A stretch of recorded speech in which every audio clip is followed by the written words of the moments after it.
Здравствуйте, в эфире «Чегемская правда». Мы сегодня будем говорить о 100 днях, 100 дней, кстати говоря, президентства Бадры Гумба. И мы вот как бы отталкиваясь от этой темы, порассуждаем о том, что сделано и чего может быть не сделано, какие тренды существуют у нынешней власти, какая политика, какие акценты.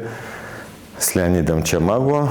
Леня, добрый день. И все-таки вот как ты ощущаешь вот эти 100 дней? Да, вот у нас были тяжелые, очень напряженные президентские выборы, да, там ужасные, да, ужасные президентские выборы по своей атмосфере. И сейчас вот как-то, потом оно, конечно, эта напряженность, она как-то спала, тем не менее, вот та проблематика, вокруг которой были завершены эти выборы, да, она как-то еще продолжает быть, да, там кого-то лишили гражданства, там кого-то признали иноагентом, в том числе и меня, там кого-то там объявили невизным в Россию. То есть куча всяких проблем, которые так или иначе, вот этот груз, он как бы продолжает существовать. Вот твое впечатление вообще? Ну, 100 дней, конечно, достаточно серьезный срок для того, чтобы хотя бы наметить какие-то ориентиры внутри государства, во внешней политике и так далее. Ну, с другой стороны, иногда мы все разные, я думаю, иногда кому-то, наверное, нужно большее время на раскачку, хотя глава государства и его команда должны понимать, что работать надо здесь и сейчас, и начинать с первого дня. Мне трудно сказать, да, вот, Нейнал, ты совершенно правильно подметил, что вот этот груз проблем, накал этот как бы спал. Я думаю, что временно, потому что мы все понимаем, да, курорт, сезон, сейчас люди отвлечены. К сожалению, курорт, нам его обещали, как фраза, если я не ошибаюсь, взрывным, но не очень сезон этот удачный, люди сейчас заняты работой. Ну, к осени, я думаю, опять начнется бурление, потому что за эти 100 дней вот я для себя...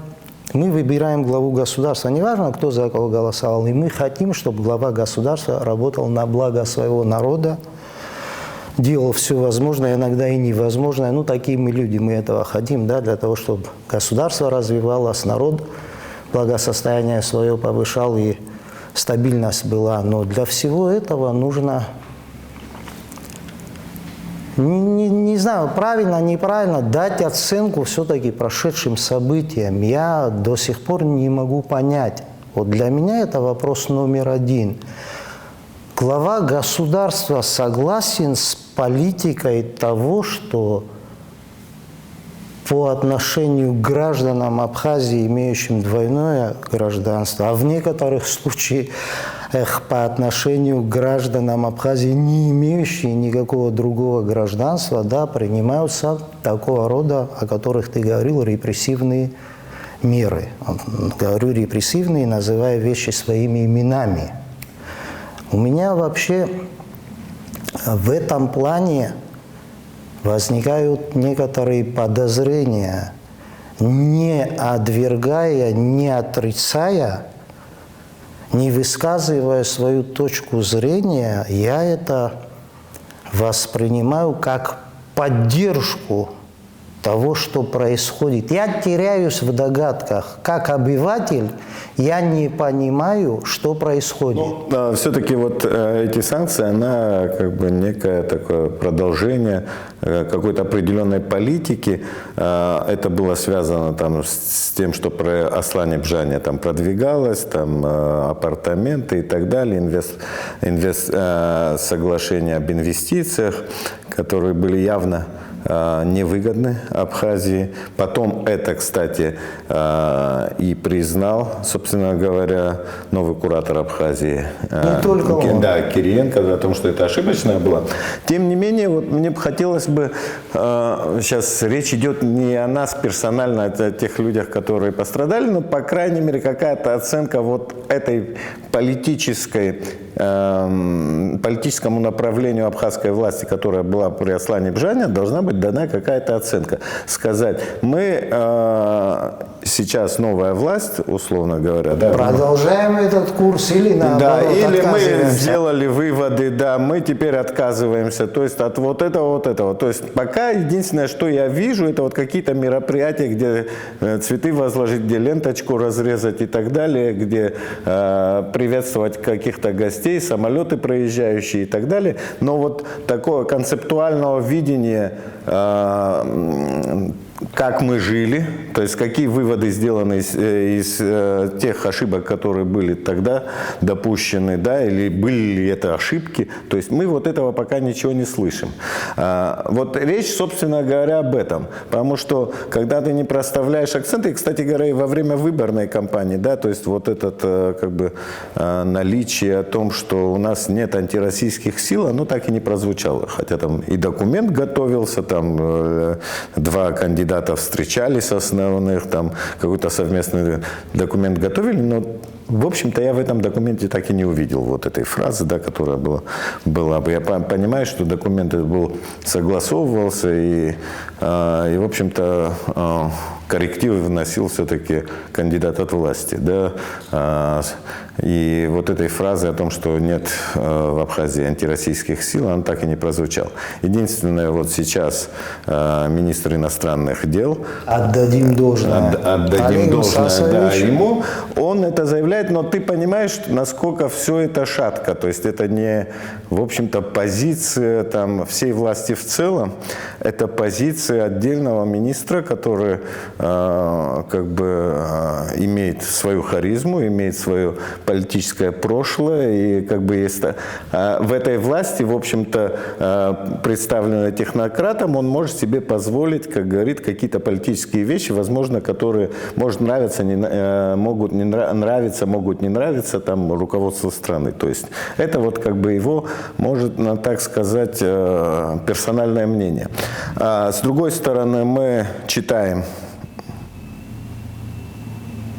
разные рода информацию о том, что вот Аслан Бжане, экс-президент, который, в общем-то, привел к этому кризису политическому, да, он как бы сейчас пытается вернуться в абхазскую политику, как бы, и он уже себе наметил это место там послом Абхазии в России. Я знаю, что и ты понимаешь, что такие слухи имеют основания, когда читаешь анонимные каналы, когда анонимные каналы наезжают на министра иностранных дел Олега Барцыц. И ты понимаешь, что Олег Барцыц противится этому. То есть единственная загвоздка в этой истории, в этом назначении Олег Барцыц. То есть это не абхазская власть, а вот именно вот конкретная фигура человека, который мешает как бы возвращению Аслана Бжане в абхазское политическое пространство. И ты понимаешь, что эта история опять же недосказана. То есть в этой истории точка не поставлена, нет никаких выводов, которые должны были быть проведены, да, сделаны. То есть мы идем вот как бы по умолчанию, там ленточку разрезали, что-то кого-то встретили, поздравили, поздравительный адрес, там кому-то орден вручили, звание очередное там заслуженный там какой-то дали, а вот концептуально заявить, чего же в нашей стране происходит и происходило, мы вот об этом как-то не говорим. Почему так происходит? Ну, трудно сказать, почему так происходит. Версий может быть много. Не хотят ничего менять, не знают, как это сделать. Ждут какого-то определенного момента, чтобы начать вести какие-то работы. Не могу сказать точно за кого-то, но знаю одно. Когда глава внешнеполитического ведомства имеет свою определенную позицию, и очень хорошо, что на этом уровне прозвучало, что в Абхазии нету антироссийских сил ни среди общественно-политических партий, ни движений, ни среди публичных людей, это уже о многом говорит. То, что власть начинает вести борьбу, если этот вывод напрашивается из тех комментариев и так далее, не знаю, в этих соцсетях не нахожусь, но и ведет какую-то подковерную борьбу для того, чтобы вернуть Аслана Бжания в политику, ну, это возврат к тем событиям, которые были 15 и до 15 ноября, я думаю, на пользу ни абхазскому руководству, ни народу это не пойдет. Надо быть прозорливыми, мудрыми людьми, понимать, что есть понятие ушедшего поезда и так далее, и есть понятие триггера, который может этот поезд на тот же перрон вернуть, не дай бог. Поэтому в этом плане для меня все однозначно. Я считаю, что хватит и ума, и понимания того, что возврата в прошлое не должно быть. Но есть еще некоторые моменты. Вы понимаете, вот мы говоря о 100 днях, да, вот сегодня я все-таки возвращаюсь, как-то свяжу это. Сегодня мы хотели бы услышать от главы государства, но есть ряд серьезнейших проблем, да. Ряд серьезнейших проблем, связанных, еще раз, с демографией, с медициной, с образованием. Огромная проблема в экономике. Мы начинаем сегодня понимать. Вы помните Гагаринское собрание в период несколько лет? Это лояльное собрание, которое поддерживало во всем власть. Вдруг оно выступает и говорит, что вот видите, у нас ситуация, там ценный демпинг, не демпинг и так далее. То есть мы сталкиваемся с тем, что сегодня абхазское государство, да, наверное, поздно. Некоторые говорят, время ушло безвозвратно, ну тогда осталось пойти утопиться. Я извиняюсь, нет. Всегда есть что поменять, всегда можно что-то сделать, биться дальше, но вопрос в чем? Мы сегодня стоим перед колоссальным выбором, да? То есть мы начинаем вдруг понимать, что у нас в экономике, вот каждый день новые вызовы развития туриндустрии, у нас вроде такая динамично развивающаяся сфера, и вдруг зашел сюда гигант. Гигант с возможностями, монополист, который просто разорит нас всех, и мы от этого не защищены.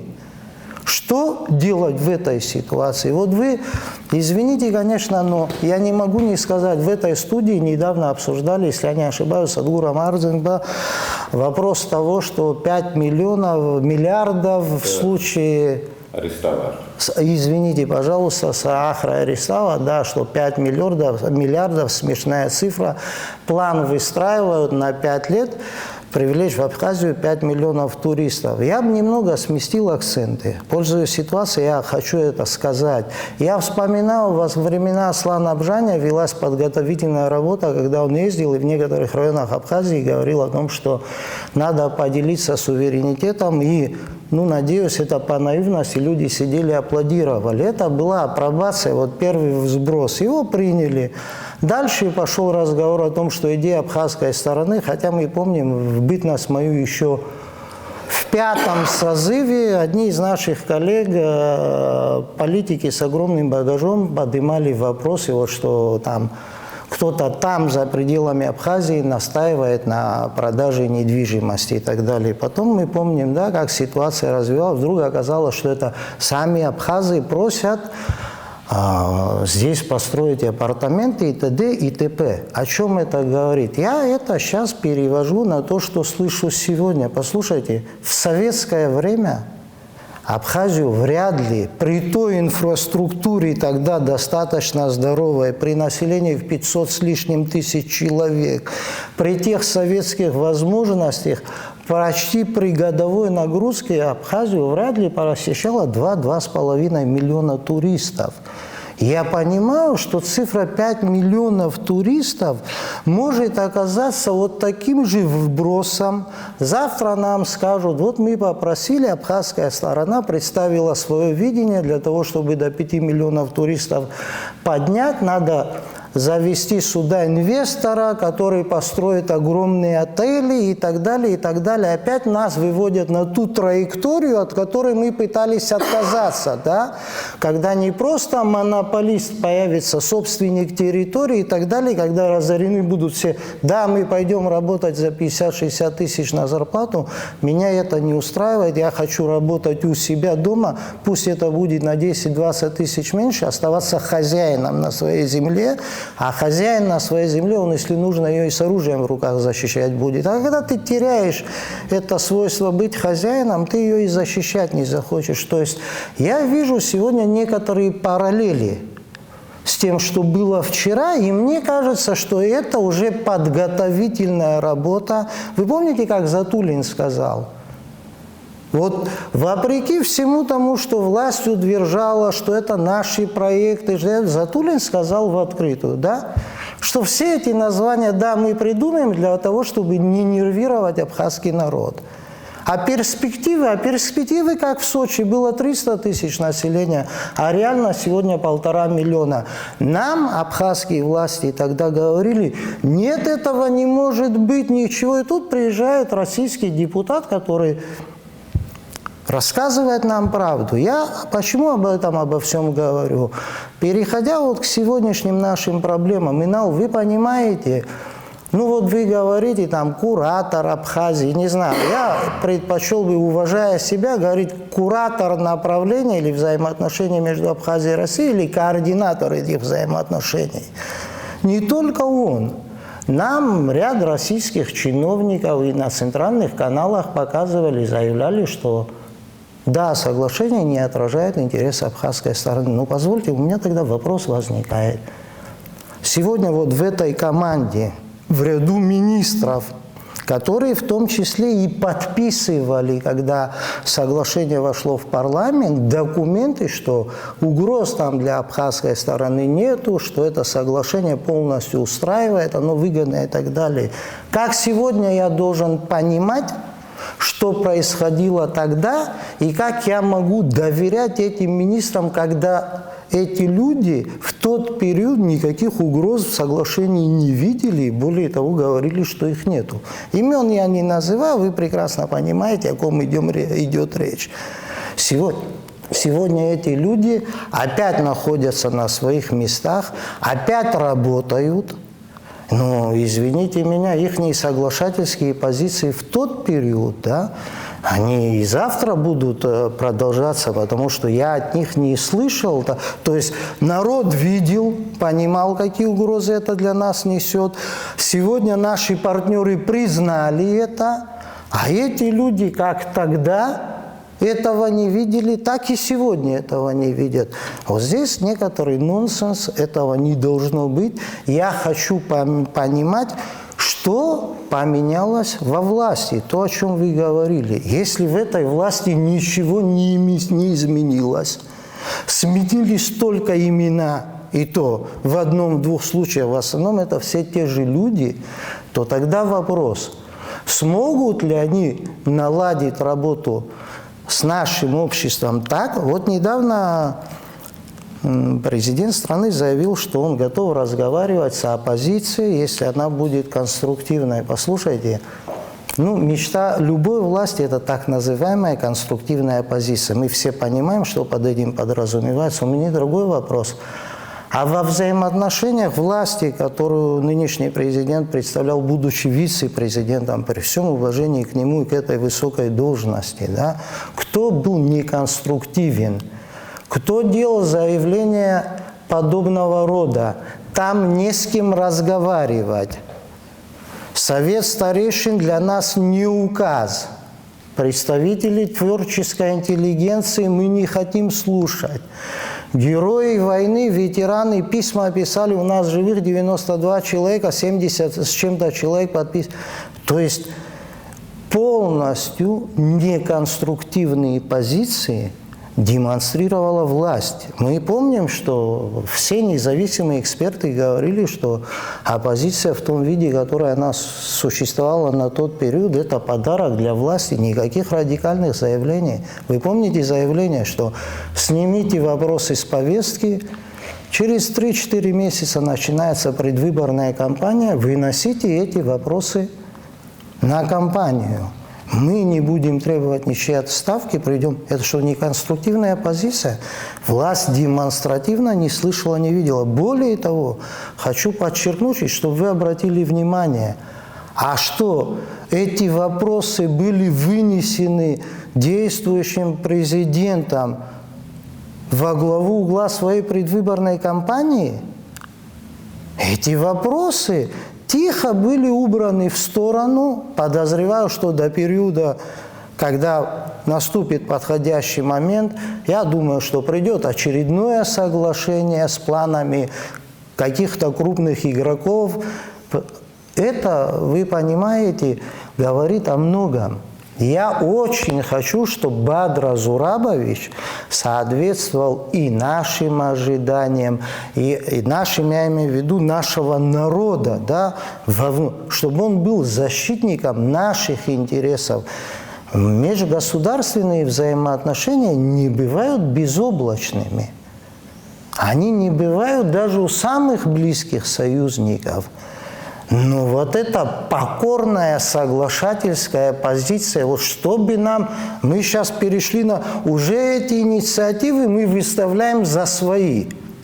То есть вы помните, как было с апартаментами, мы все знаем, что этим инициативам минимум 10 лет, и откуда ноги растут, прекрасно понимаем. Но сегодня эта тенденция не сломлена. Есть еще ряд моментов, мы о них с вами еще поговорим, я думаю. Ну, дело даже, наверное, не в этом, то, что нет никакой публичности в этих вопросах. Вот мы там в стороне оставим министра иностранных дел, в остальном, как бы, в общем, молчание, сплошное молчание, никаких комментариев особых. Да, вот сейчас мы, кстати говоря, вот те, которые попали под санкции, мы там запросы послали, нам ответили, что там в разные инстанции, вот сейчас президентская администрация ответила, что вот мы сейчас послали запросы, да, о чем, собственно, запросы? Мы там хотели не только получить запросы, почему? Мы хотели, по большому счету, услышать мнение нашей власти, что она по этому поводу думает. Мы, собственно говоря, этого мнения не услышали. С другой стороны, ну, понятно, сейчас они говорят, вот мы там стараемся, да, вот как-то эту ситуацию отыграть, там в личных беседах что-то они там говорят, но есть, то есть это от них сейчас не зависит, это там зависит от Москвы и так далее, там, да, понимаю, там. Но есть вопросы, которые непосредственно находятся в твоем ведении. В конце концов, люди, которые... Вот весь этот кризис, он не произошел бы, если бы отсюда не было как бы такого желания. На этом хочу... Да, желания. Да, то есть Аслан Бжаня, экс-президент, теперь уже, слава богу, экс-президент, раскручивал ситуацию, когда он понимал, что... Вы помните, да, письмо, которое якобы фейковые, все последующие действия, да, из администрации российской, администрации президента, они подтверждают, что оно было настоящее. Но Аслан Бжаня, как бы пытаясь как бы поймать опору, самосохраниться в своей власти, он как бы раскручивал эту ситуацию, что вот он единственная опора, друг, союзник России, все остальные политические силы – это антироссийские силы, в процессе выборов они стали там протурецкими и так далее, то есть уже об этом твердил там тогдашний министр иностранных дел, там о том, что здесь вообще, ряд министров, о том, что здесь вообще находится, да, там агентурная, там Запад, я не знаю, кого тут только нет, да, и вот потом уже были, когда 15 ноября свершилось, тот же Аслан Бжаня говорил, что тут спецслужбы иностранные провели переворот, хотя там же заявил, что у него доказательной базы нет. То же самое говорил у нас министр юстиции, тогдашний и сейчасшний, который там заявил, что вот эти провели переворот, да, тут иностранная агентура и все остальное, хотя мне бы хотелось бы, коль такие люди ответственные в должностях делать заявления, все-таки иностранных агентов. То есть должно быть заведено, там расследование какое-то должно быть, я не знаю, это должно быть парламентское расследование, расследование Генпрокуратуры о том, откуда это все взялось. То есть, если есть такой факт, тогда назовите.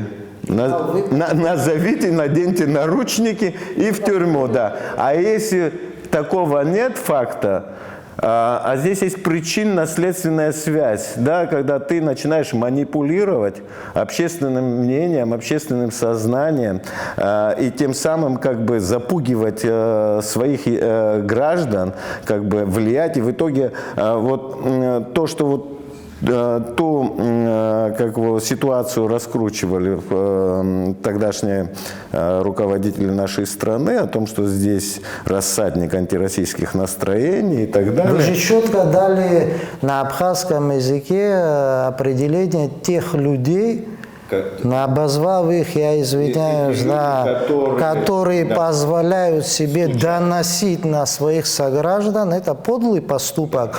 Тем более, если эти граждане в чем-то виноваты, их надо пригласить на беседу, объяснить, может, они что-то, никаких действий не было. Доносительство, а тем более на людей, которые ничего отрицательного не делали, не подкреплено ни материалами, ни какими-то еще другими действиями предварительными, это подлый, нехороший поступок. И этот поступок, он уже в истории нашего народа был недавно по историческим меркам, там, в 30-е годы и так далее. Ему давно дана оценка, и во всем мире такое периодически случается. Это есть доносительство, это есть подлость и клевета. Другое дело, вот вы здесь в разговоре сказали, я вот хотел вам сказать, вы знаете, ваше вот это хождение по чиновничьему кругу, это мы тоже ходим, мы тоже обращаемся, мы разговариваем с людьми, подходим, мы знали Олега позицию и так далее. Еще раз говорю, это достойный, правильный подход, но вот есть в парламенте, вы о нем только что сказали, механизм парламентского расследования, мы с вами об этом говорили, да? Вы понимаете, это очень четкий и очень весомый инструмент. В чем его суть заключается? В момент проведения парламентского расследования никаких закрытых материалов не может быть. Все министерства и ведомства обязаны представить парламентской комиссии, ведущей это расследование, материалы, на основании которых делались определенные выводы или без учета каких-то материалов делались выводы. Во-первых, по результатам этого расследования, я вас уверяю, что значение его невозможно преуменьшить, потому что одно дело, когда ходит там группа лиц от себя занимается этими вопросами, и когда такой серьезный инструмент работает. Я думаю, в парламенте никто,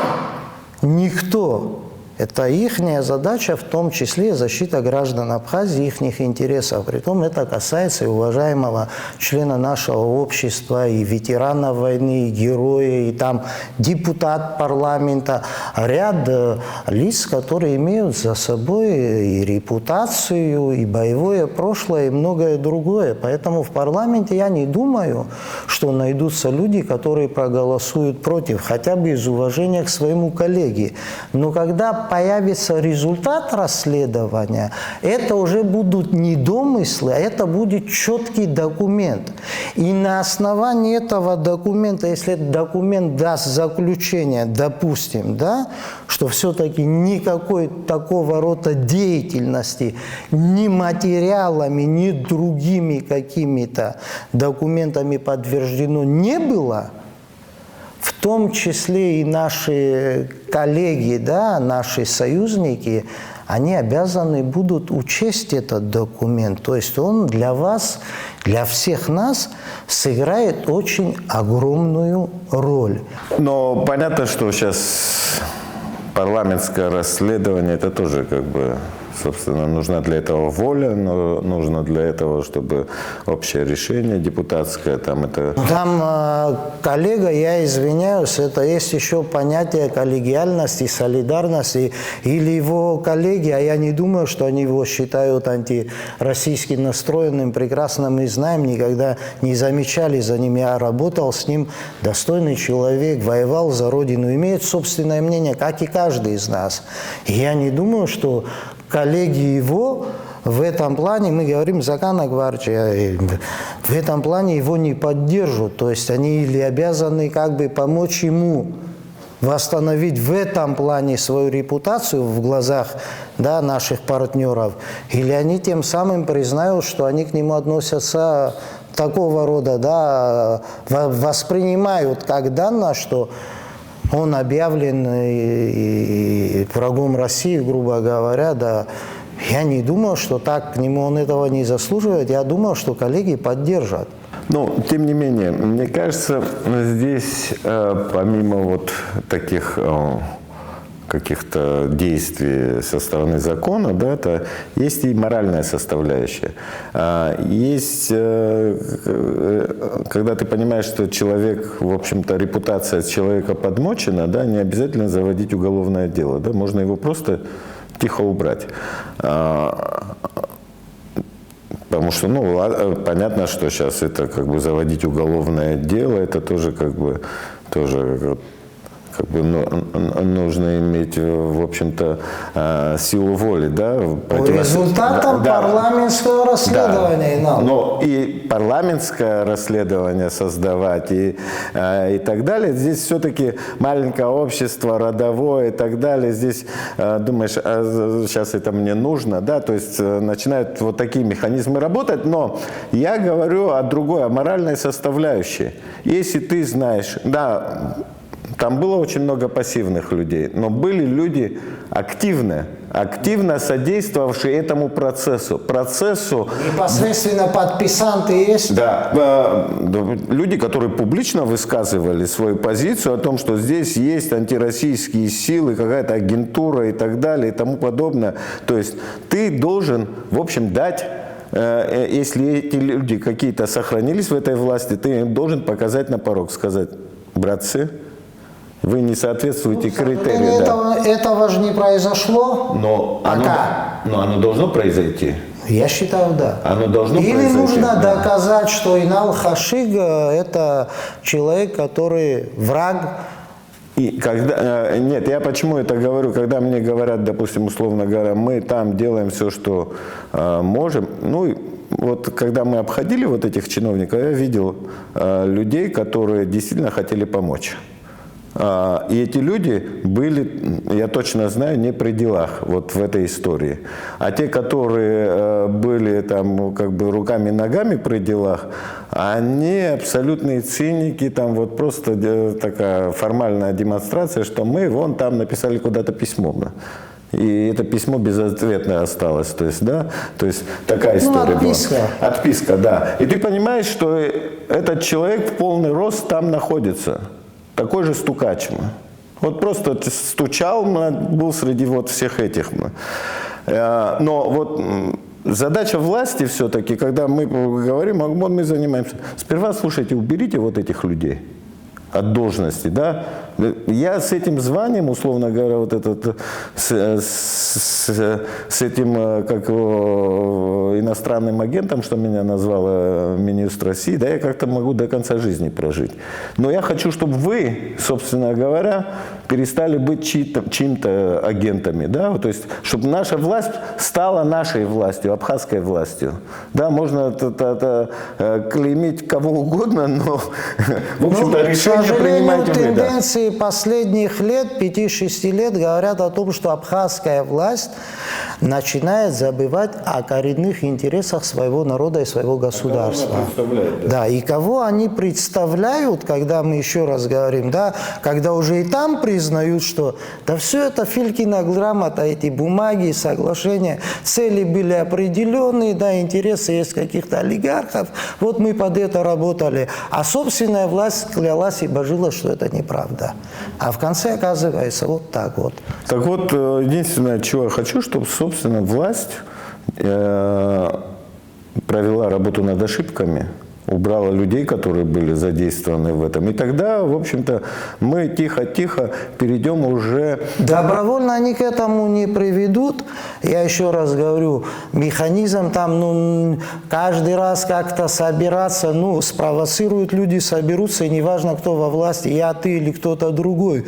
Но именно в этом плане механизм парламентского расследования, он сместит...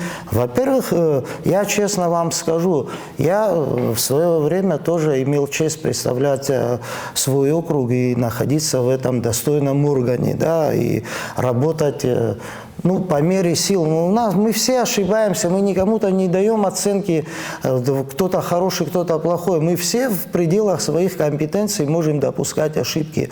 Но здесь речь идет не о ошибке, здесь речь идет о подлости. Да? Нам говорят, во-первых, что есть список порядка 120-130 человек. Но вы понимаете, ситуация какая? То есть дамоклов меч, да, занесен. Наше руководство прекрасно знает, что эти списки уже находятся у соответствующих органов нашего дружественного государства, и в любой момент этот механизм может включиться. Таким образом, на что рассчитывать, ну, гипотетически я говорю, на что может рассчитывать власть? Что при заключении следующих каких-то невыгодных Абхазии соглашений или законопроектов при принятии их, вот этот механизм остановит так называемых несогласных. Ну, возможно, люди, каждый из нас судит по себе. Я думаю, что не остановит, понимаете? Играть – это такая двойная игра. То есть мы там письма пишем, пытаемся вот это все приостановить, но при этом ни публичную оценку мы не даем. Мы не говорим, я хотел бы увидеть, кто в этом списке. Вы знаете, вот я посмотрел, да, еще раз говорю, вот мы говорим, депутат парламента, герой Абхазии, журналисты, там 10, 12, 15, я не знаю, сколько человек охвачено, да. Я подозреваю, ну это все же разные люди, да, разных фамилий, разных, даже политических взглядов многие разных, разных профессиональных каких-то своих назначений и так далее. Я подозреваю, что вот этот весь список объединяет только одно.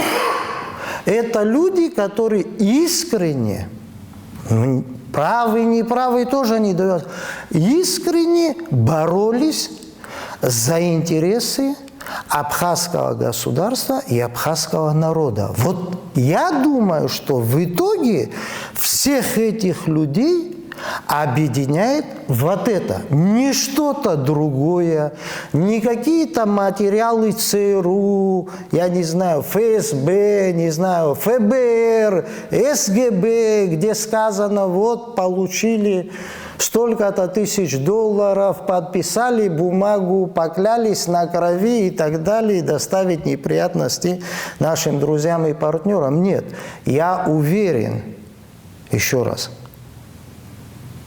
и нам нужно знать, кто в этом списке.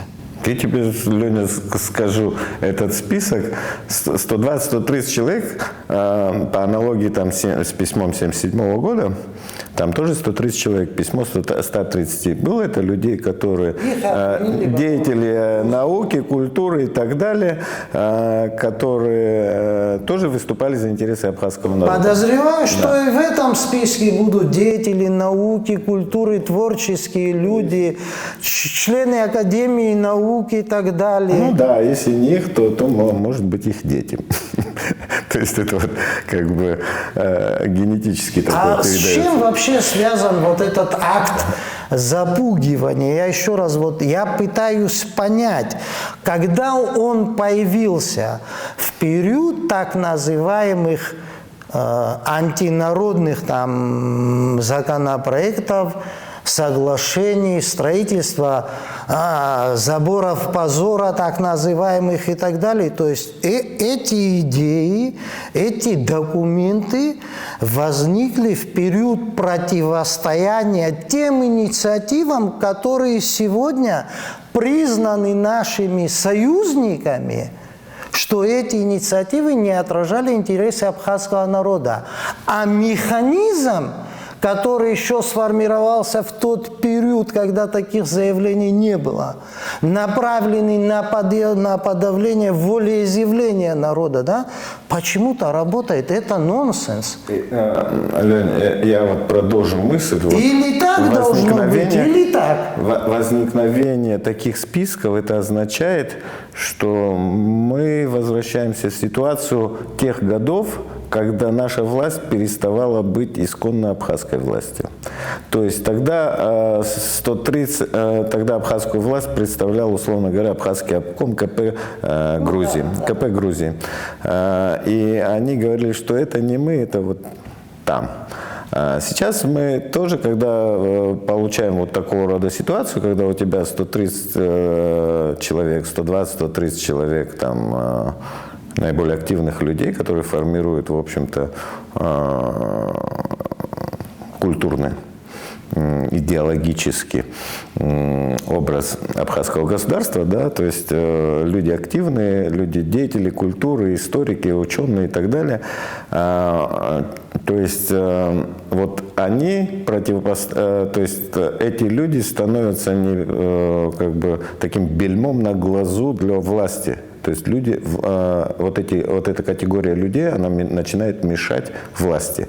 И вот когда возникает ситуация, когда... А на что тогда нацелена власть, если такие люди не мешают? Вот когда такой класс людей становится обузой, это означает, что эта власть перестает быть... отражать интересы народа. И я бы хотел, чтобы нынешний власть, в том числе и президент, Бадыр Гумба призадумался об этом, наверное, все-таки. Да, и насколько все это соответствует, да, когда и по какому принципу люди попадают в такого рода списки. Почему? И кто их вводит в эти списки, кто их толкал туда. Хотелось бы конструктивного диалога, да, говоря вот этими фразами. И анализ в любом случае нужен. И нужно, наверное, не только нам нужен анализ не для внутреннего пользования, но нужна и политическая оценка, потому что политическая оценка дает возможность закрепить публично твою позицию. Да? Когда вот этой позиции это не закреплена, то всякие варианты возможны. В том числе и самые плохие, да, там, развитие событий для нашего государства. Поэтому нужна все-таки некая степень публичности в этом вопросе. И если тот же президент сам, как бы, я не знаю, там, как бы ему дискомфортно вот это все делать, но для этого есть, в конце концов, разные политические организации, есть парламент, тоже со своим механизмом парламентского. Я думаю, мы на эту траекторию выходим, потому что парламент не может находиться в стороне от происходящих событий. Там немало достойных, образованных, опытных людей, они тоже прекрасно понимают. Да, вот есть некоторая инерция, мы говорили 100 дней, возможно, этого мало, но есть некоторая инерция после выборная. Ну, надо с этой инерцией заканчивать, надо начинать работать. И я еще на одном моменте, Инал, извини, что перебиваю, хотел заострить свое внимание.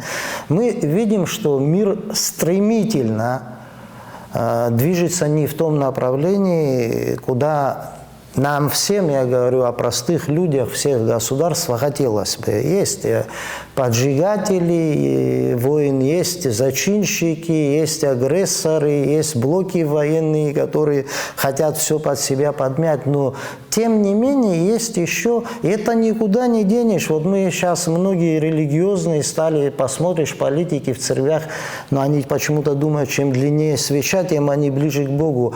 Я, например, считаю, что Бог нас судит не по величине свечи и не по отношению к Нему, а по отношению друг к другу. И в этом плане я имею что сказать, и хочу это сказать. Дело в том, что вот за этот период, за последние 3-4 месяца я заметил в наших людях, которые всего полгода назад, они сейчас поддерживают и активно, тогда очень активно поддерживали Россию, Путина, СВО и так далее. Сегодня они это говорят, но глаза при этом очень грустные.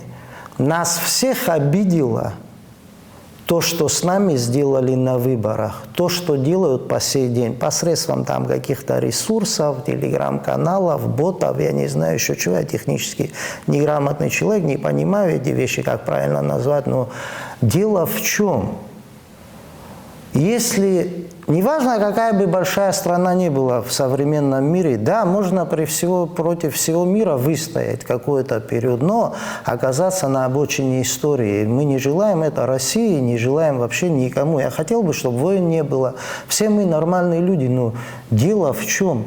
Вот я с уважением отношусь к президенту России, люблю смотреть его выступления, да, ну, прозорливый человек, грамотный, многие вещи правильно. Вот фраза, да, она недавно как-то, несколько недель тому назад прозвучала: «Справедливое мироустройство, справедливый миропорядок».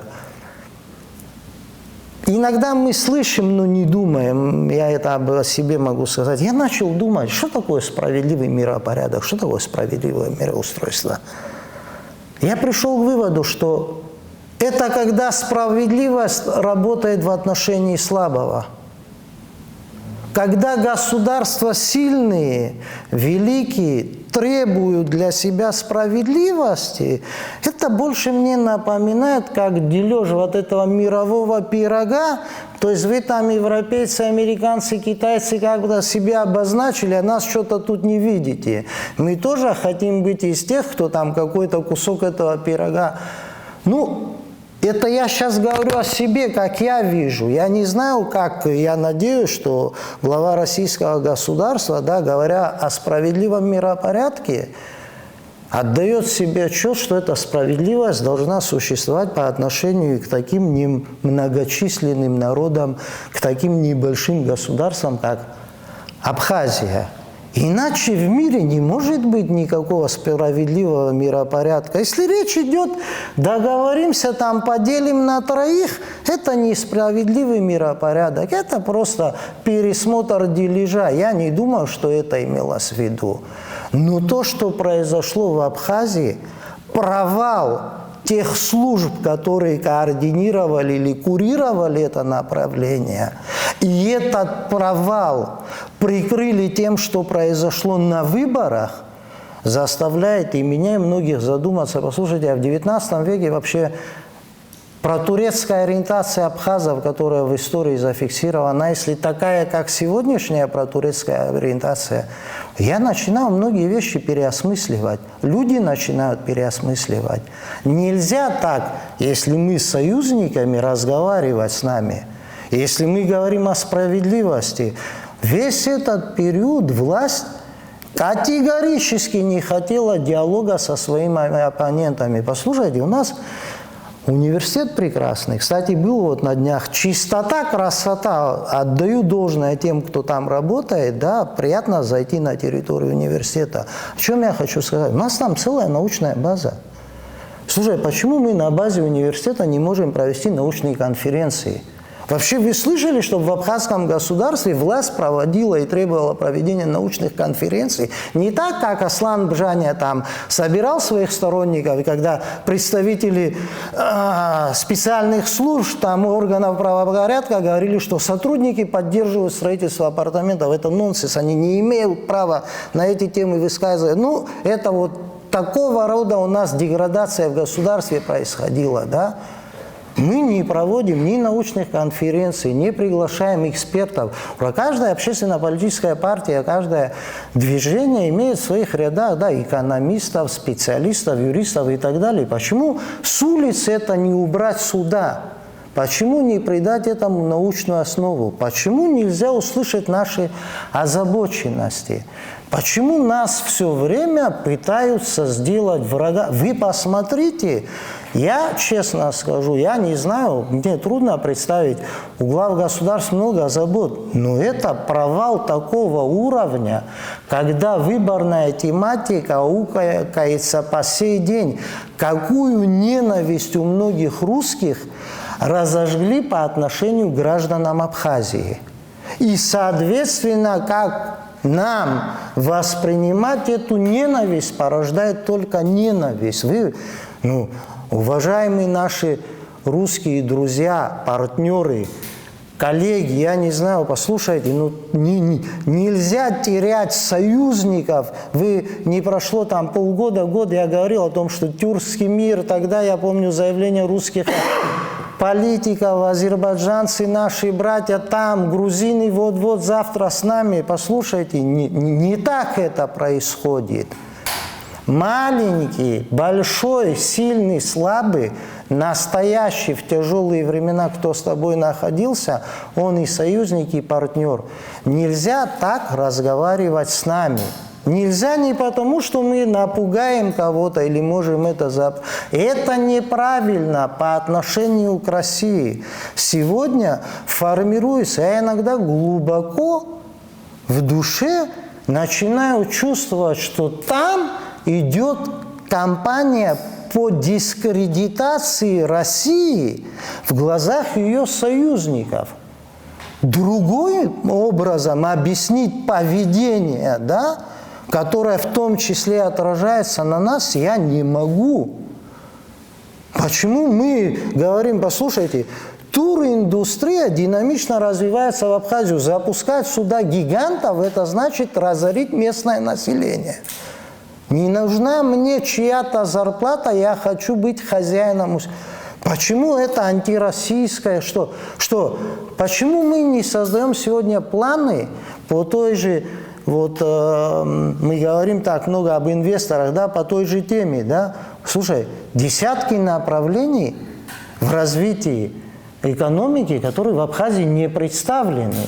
Они или в зачаточном состоянии, их нету. А эти технологии, создание солнечных батарей, всякие сегодня технологические вещи.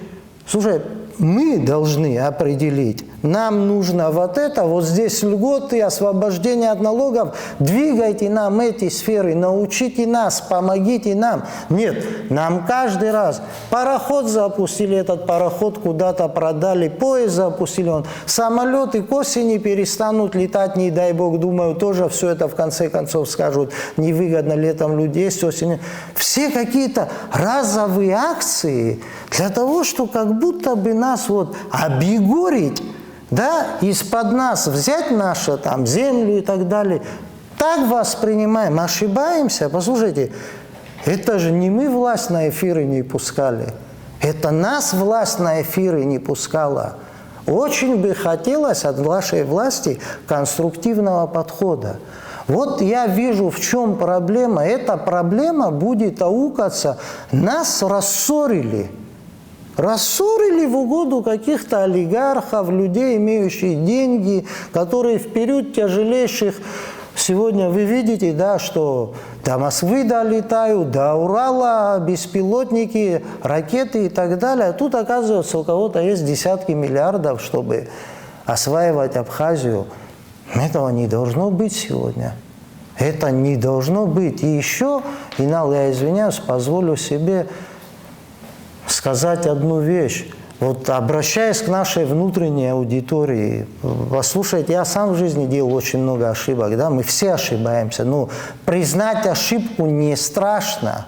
Уважаемые представители нашей власти, это нужно больше, чем нам с вами, это нужно нашим детям. Давайте на секунду подумаем, что мы оставляем нашим детям. Мы каждый раз усугубляем, мы дошли до того, что пишем доносы друг на друга. Завтра это аукнется. Кто-то, чей-то сын скажет кому-то, что двое отец.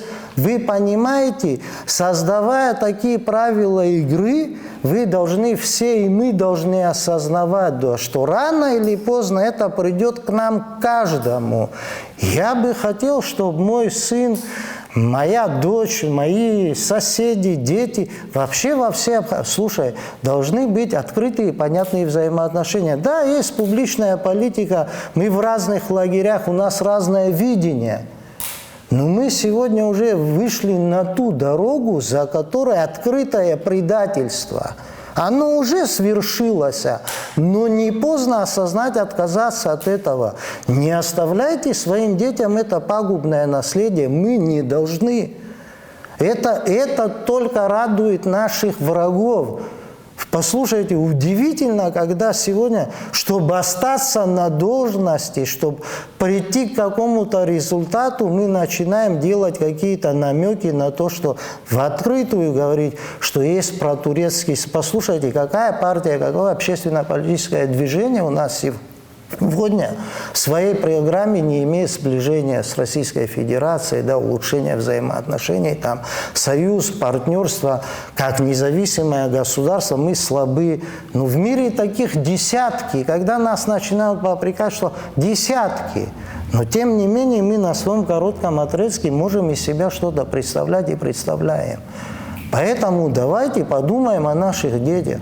Давайте не оставлять этот кошмар им, потому что дальше будет хуже. Я вот на этом таком эмоциональном твоем монологе я бы хотел бы все-таки завершить нашу передачу. Все-таки эфир дело ограниченное по времени, да? Как всегда. Да, как всегда, да. Я напомню, мы сегодня говорили о нашем сегодняшнем дне, да, то есть о тех событиях, которые были год назад, 2 назад, о том, что необходимо все-таки подводить какие-то итоги, делать выводы. Ставить точку и двигаться дальше. Надо разобраться и двигаться дальше. Анализировать, называть вещи своими именами и дальше двигаться. И у нас в гостях был Леонид Чамагуа. Леня, большое спасибо. Мы будем прощаться с вами. До новых встреч. До свидания.